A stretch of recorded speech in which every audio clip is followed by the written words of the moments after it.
여러분 안녕하십니까? 오늘 강성률 철학TV 제129강은 퇴계 이황의 러브스토리. 여기 이제 기생부양과의 그 사랑을 그린 테마공원인데요. 기생부양과의 그 러브스토리가 유명합니다. 여기는 이제 낮저 밤이라고 그래서 낮에는 져주고 밤에는 이제 이긴다고 하는 그런 약간 섹시한 그런 그림입니다. 오늘 그 강의 순서를 말씀드리도록 하겠습니다. 퇴계와 율곡의 방사 장면을 구경한 제자들 이야기가 있고, 오늘의 주제인 기생투향과의 러브스토리. 또 이황에게는 4명의 여인들이 있었습니다. 그리고 이황은 청렴 결백했겠죠. 근데 재산이 과연 어땠을까? 뭐 그런 이야기로 영상 꾸며봤습니다. 첫날 밤, 장가든 첫날 밤, 이제 그 장모입니다. 그러니까 신부의 어머니가 워낙에 유명한 학자이고 도학군자인지라 그 신랑이 궁금해서 이제 첫날 밤을 지내고 나온 딸을 자꾸 물어봤습니다. 신랑이 기워해 주더냐 했더니 딸 대답이 말도 마이소 개입되다 이런 대답을 했다고 합니다. 물론 민간에서 우스개로 전해주는 이야기지만은 퇴계가 본능을 억제한 인물이 아니었다는 것을 이렇게 시사해주고 있습니다. 하지만 퇴계가 학문에 몰두할 적에는 천둥이 치는지 벼락이 치는지 마당에 널어놓은 나락이 떠내려가는지도 모르고 집중해서 공부를 했다는 거죠.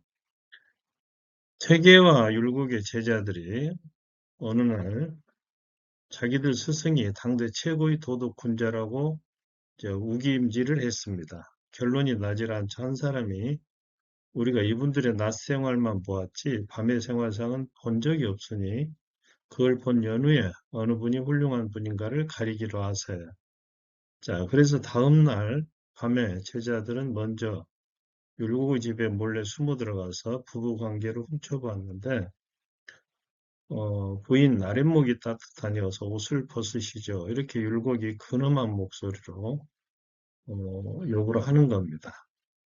그런데 부인은 속옷을 입은 채 눈 아내에게 율곡이 하는 말이, 율곡이 하는 행동이 바지 고이, 여자들이 이제 고쟁이에 해당하겠죠. 여자를 보면은 춤만 내리더니 어흠 헛기침을 하면서 점잖게 방사를 하더라. 그래서 양쪽 제자들이 보고 역시 그 일도 도덕군자처럼 하시는구나. 정말 대단하시다. 이렇게 이야기를 하고 다음 날은 이제 제자들이 퇴계 스승의 방사 장면을 구경을 하는 겁니다. 근데 퇴계는 두 사람 모두 완전 나체가 돼서 난리 법석을 떠는데 머리가 좀 모자란 이 앞에 나와서 저 권시부인은 몸을 비틀면서 교성을 지르는 겁니다. 이 광란의 현장을 훔쳐본 제자들은 충격으로 한동안 침묵을 지켰는데 정신을 차린 한쪽은 희낙낙거리고 다른 한쪽은 이제 퇴계의 제자들이 되겠죠. 구정문을 뒤집어 쓴 몰골이 되고 말았습니다. 다음날 퇴계 제자들이 스승 집으로 몰려가서 오늘 하직 인사차 드렸습니다. 그게 무슨 말인가? 저희는 스승님께서 당대 제일의 도덕군자라 생각하고 스승님을 존경했는데 그게 아니었습니다. 그 제자들이 자초지종을 구하자 퇴계가 하는 말이 어허 율곡이 그렇던가 그렇다면 율곡은 후손이 귀하겠구만.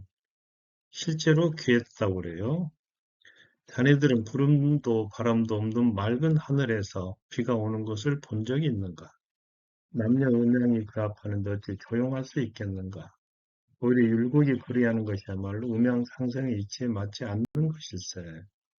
또 인간은 아무리 도덕 분자라 해도 부부 관계에 있어서는 낙이 있어야 하는 법. 자네들도 알다시피 반푼인 우리 마누라가 그런 낙도 없으면 어찌 살겠는가. 낙중에서 으뜸의 낙이 부부관계에서 운우지락을 느끼는 것 아니겠는가. 그것은 천지간의 교합의 선물이니 자네들도 많이 느끼며 살게나. 이렇게 대답을 했습니다. 그리고 덧붙이는 말이 여자는 자고로 밤이 즐거워야 탈이 없는 법. 인간은 아무리 반푼인 사람이라도 굼벵이에게 뒹구는 재주가 있는 듯이 저마다 한 가지씩은 장점이 있는 법이거늘. 아마도 우리 마누라는 세계는 남다른 뛰어난 재주가 있나 보네. 이렇게 웃더라는 겁니다. 이게 이제 서두에서 말씀드린 낮저 밤인데 낮에는 적당하게 져주고 밤에는 그냥 이렇게 상남자처럼 이렇게 구는 거죠. 실제로 태계는 부인을 둘이나 두고 말년은 기생 두양과 뜨거운 사랑을 나눴고 반면에 율곡은 후손이 귀했다고 합니다. 여기 이제 퇴계 이황이고 율곡인데 이제 병광세 그림이죠. 밤에는 요부나 상남자로 바뀌는 그걸 낮저 밤이라 이렇게 말합니다. 사람에 대한 존중인데요. 이황이 47살 때 재혼한 지 16년 만에 지난 시간에 등장했던 이 권씨가 아이를 낳다가 난산으로 죽고 맙니다. 그리고 그 태어난 아이도 며칠 후에 사망하는데요. 퇴계는 본부인 허씨 소생, 큰 아내이죠. 자녀들에게 이렇게 가르쳤다고 합니다. 생모와 계모를 차별하지 말아라. 그래서 자녀들은 권씨 부인의 3년상, 계모죠. 계모의 3년상을 치렀다고 합니다. 그리고 퇴계 그 자신도 그 건너편에 암자를 짓고 1년여를 기거하면서 둘째 부인의 사망을 애도했다는 거죠. 그리고 둘째 그 아내의 그 제삿날에는 아무리 귀한 손님이 찾아와도 손님을 접대한 후에 자기는 고기와 술을 절대 먹지 않았다고 합니다.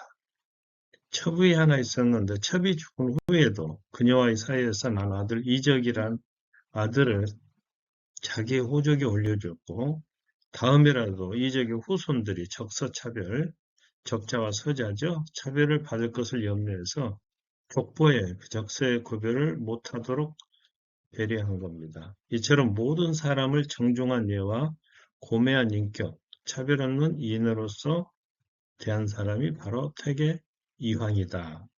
그런 얘기입니다. 오늘의 주제인 기생주향과의 러브스토리인데요. 퇴계가 48살 때 1548년 정월에 단양 군수로 부임을 갔는데 이때 단양 관기 중에 한 사람이 두향이 있었습니다. 19살 때 일찍 부모를 잃고 퇴기의 수양딸이 돼서 13살에 기생이 됐던 여잔데 자색이 용모가 뛰어나고 양매, 매를 기르고 매화를 기르는 능력이 탁월했고 검은고를 잘 탔다고 합니다. 이때 퇴계는 두 번째 부인 권씨를 잃은 지 2년이 지나 있었는데 두 사람이 공유하는 것은 매화, 시, 음률이었습니다. 퇴계는 단양에 볼을 쌓아서 굶는 사람이 없게 만들었는데 단양팔경이란 이름을 이때 붙였다 이런 설이 있습니다.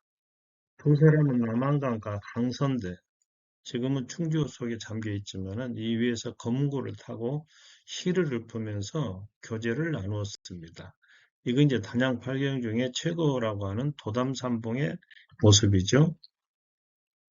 두 사람이 만난 지 9달 만에 퇴계의 넷째 형 이해가 충청도 관찰사로 부임을 합니다. 도지사로 부임을 하자 상피에 의해서 퇴계는 인접한 경상도 이렇게 풍기, 영주로 군수로 전임을 가게 됩니다. 그래서 헤어지게 된 거죠. 그러자 두양은 기생호 호적에서 이름을 빼버리고 강선대가 내려 보이는 적성산 기슭에 움집을 짓고 홀로 살았다고 합니다. 그로부터 21년 후에 퇴계의 부흥, 퇴계가 사망했다는 소식을 듣고 두양은 험난한 예병일길을 혼자 걸어서 나흘 만에 안동 도사면 퇴계리에 도착해서 멀리 상가가 보이는 산 기슭에서 소복 차림으로 만곡하며 하룻밤을 지새웠다고 합니다. 그리고 퇴계는 세상을 하직할 때 마지막 이런 말을 했는데 매화 화분에 물을 주라. 아마 매화가 두향을 생각하는 그런 의미가 아닐까 이런 추측이 있고요. 이듬해 봄 두향은 검은고와 서책 등을 책 같은 걸 모두 태운 후에 스스로 목숨을 끊었습니다. 아마 부자차, 투구 꽃에서 추출하는 약인데 이 부자차를 끓여 마신 것으로 추측이 되고 마지막 남긴 유언은 내가 생전 태계와 논이었던 강선대 아래에 묻어달라. 그런데 이 무덤은 수모를 피해서 200m쯤 위로 올려졌고 이후에 퇴계의 제자인 이사내가 해마다 제사를 지내줬는데 지금도 퇴계 후손들과 유학자들은 퇴계의 제례가 끝나고 나면은 충북 단양의 강선대로 와서 두양의 묘를 참배한다고 합니다. 2001년 단양구는 두 사람의 애절한 사랑을 주제로 하는 퇴계와 두향 스토리텔링 공원을 두향묘가 보이는 두향묘죠. 장애나루 언덕에 이렇게 조성을 해놨습니다. 그리고 여기에 이제 보면은 매화분에 물을 주어라라고 하는 퇴계 이황의 마지막 유언이 새겨져 있습니다. 자, 두향교에 이황에게는 몇 여성이 있었는데 첫째 부인 허씨를 27살에 잃고 재혼한 둘째 부인 권씨가 있었죠. 정신이 온전치 못한 사람인데 이 부인도 47살에 사별을 합니다. 그리고 이제 2년여 만에 만난 두향, 얘는 일체 여자를 가까이 하지 않았다고 하는데요. 또 이황은 둘째 며느리가 정혼한 지 1년도 안 되어서 남편이 죽고 청산 과부가 되자 당시로서는 파격적이게도 며느리의 개가를 허용했고 남의 눈을 피해서 친정으로 돌려보냈다고 합니다. 그런데 선조가 즉위하고 이제 벼슬하러 한성으로 올라가는 길에 한 주막에 들렸는데 이때 입맛에 딱 맞는 음식을 해온 사람이 바로 개가를 허용했던 자신의 둘째 며느리였다고 합니다. 이황의 재산은 어땠을까요? 당시 생계 걱정 없이 학문에만 전념했던 지방 지주들의 재산 평균이 전답 300에서 500두락, 두락은 200평, 와직이라고도 하죠. 노비가 100여 명이었던 비해서 퇴계 이황은 전답이 3,000두락이고 노비가 200여 명에 이르렀기 때문에 상당히 부자에 속했습니다. 이황은 자기가 늘 재정적으로 넉넉지 않다고 여겼고 예를 들면 가뭄이나 흉년이 들 때면은 이 가난함, 공공함을 토로한 적이 많았다고 그래요. 그래서 이황 자신이 적극적인 노력을 기울여서 상당히 많은 부를 쌓았다고 합니다. 이황의 사망인데요. 1570년 11월 9일 종갓집 제사에 참석했다가 감기가 악화돼서 사망을 했는데 나라에서 하사는 예장은 사양하도록 유언을 했고 명정에는 처사 이공지구라고만 쓰라 이렇게 유언을 했다고 그래요. 그때 이제 남명 조식은 할 벼슬을 다 하고 나서 처사라니 이왕에 대해서 이제 비웃는 거죠. 진짜 처사는 나지 이런 얘기를 했다고 합니다. 12월 5일에는 관을 짜라고 명하고 8일 아침에 매와 화분에 물을 주게 하고 저녁 5시경에 일어나서 앉은 채로 역책했다고 합니다. 역책은 학덕이 높은 사람의 죽음을 의미하는 말이죠. 이황이 죽은 후에 선조는 3일 동안 정사를 폐하여 나라 일을 그만두고 애도를 표했고 의정부 영의정 경연, 홍문관, 예문관, 춘추관, 관상, 감명사를 추징했습니다. 장례는 영의정에 의해서 집행되고 산소에는 유언대로 작은 돌에 퇴도 많은 진성 이공 지묘라고 새긴 묘비만 세웠습니다. 이황의 학품을 따른 학자들로서는 유성룡, 김성일, 기대승, 이산해 같은 기라성 같은 260여 명이 있고 주립파 철학을 형성했는데 오르는 이들을 영남학파라 이렇게 부르는데 성원, 이익, 이학로, 기정진으로 이렇게 이어지게 됩니다. 사후에 이황에 대한 평가는 1609년 문묘의 종사가 됐고 이후 퇴계 이황을 섬기는 서원은 전국에 40여 개가 넘었습니다. 그의 위표를 모신 도산서원은 제5공화국 때 대통령의 특별 지시에서 국비 보조를 해서 크게 보수 증축이 돼서 오늘날 우리나라 유림의 정신적 고향으로서 성역화되어 있습니다. 대만의 국립사범대학에서는 태학 연구회가 부설이 되어 있고 미국의 워싱턴, 뉴욕, 하와이에 이태계 연구회가 조직이 됐으며 독일 함부르크 및 본 도시죠. 퇴계학 연구회가 생겼습니다. 1986년 단국대학교에서는 그 퇴계 기념 중앙 기념관이 낙성식을 했고 퇴계학 연구소가 부설됐습니다. 국제 퇴계학교가 창설이 됐는데 1976년 이래 매년 한국, 일본, 대만, 미국, 독일, 홍콩 등지에서 국제학술회의가 개최되고 있습니다. 여기는 그 2024년에 대만 대학에서 열렸던 제30차 유교사상과 퇴계학 국제학술회의의 모습인데요. 대만의 공자 제79대 적장손과 주자 제30대 후손이 참석했다고 합니다.